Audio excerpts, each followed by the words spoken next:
will be greeted by members of the Joint Congressional Committee on Inaugural Ceremonies up on Capitol Hill. They have a committee for everything. There you see the former President George H.W. Bush and Barbara Bush, the parents of the current President of the United States. They're walking in. They'll be followed by other former presidents, Jimmy Carter and Bill Clinton will be coming in as well. This must be one of those moments for the first President Bush. Bittersweet. On the one hand, he sees his son winding up 8 years as President of the United States. At the same time, he sees his son leaving office, at least if you believe all the public opinion polls, not very popular right now. He seems to be struggling, David, a little bit as he's walking down President Bush. He is. He clearly age has taken a toll on him now.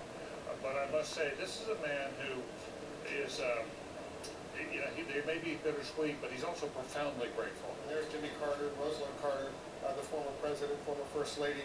They're moving along rather briskly as they get ready to take their seats up at the VIP section on Capitol Hill, the west front of the U.S. Capitol. And Anderson, we should be seeing Bill Clinton walking in very soon. I assume Hillary Clinton will be walking with Bill Clinton, even though she also has another hat as not only a United States Senator, but also as an incoming member of the Obama cabinet. That is what we have been told to expect, and after the former presidents are seated, then the vice presidents will come, then current President Bush will emerge, and then, of course, the Obamas. It's worth remembering about the Bushes.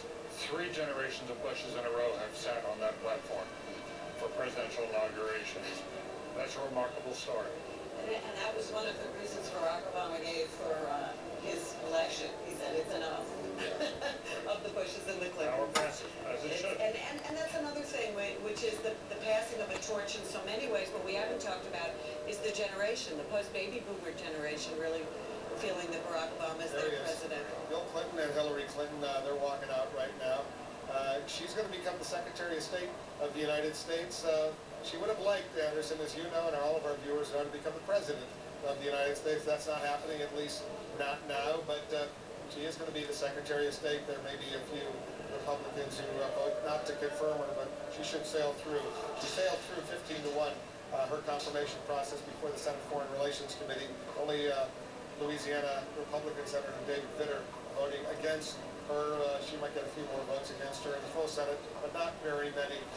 She's going to be confirmed, and she will then become the next Secretary of State. It's interesting, as soon as their picture emerged, I'm assuming it was shown on the Jumbotrons because they could hear again a roar from the crowd who was assembled here on the Mall. Yeah, Bill Clinton was up there a few times taking the swearing-in ceremony himself in '93, January '93, and January '97. So he's got a unique vantage point of what is about to happen. And there you see the former President George H.W. Bush. Yeah, he really is not walking all that well right now. He's walking slowly, and looks like he's in a little bit of pain.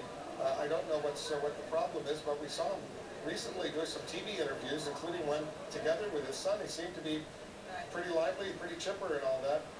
Rahm Emanuel, the incoming White House Chief of Staff, now a former member of the U.S. House of Representatives from Chicago. He's there, and if you know Rahm Emanuel, as many of us do, he's about as pumped and as enthused as you could possibly be.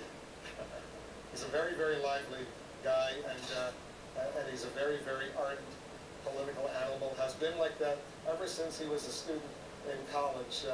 He's just been so enthralled by this whole political process, and he must be so excited that he's reached this moment, not only in his personal life, but also to see Barack Obama become president. This is his return to the White House because, of course, you know, he worked for Bill Clinton as a top aide, and then went in, became a member of Congress, and now going back in for a second tour in the White House.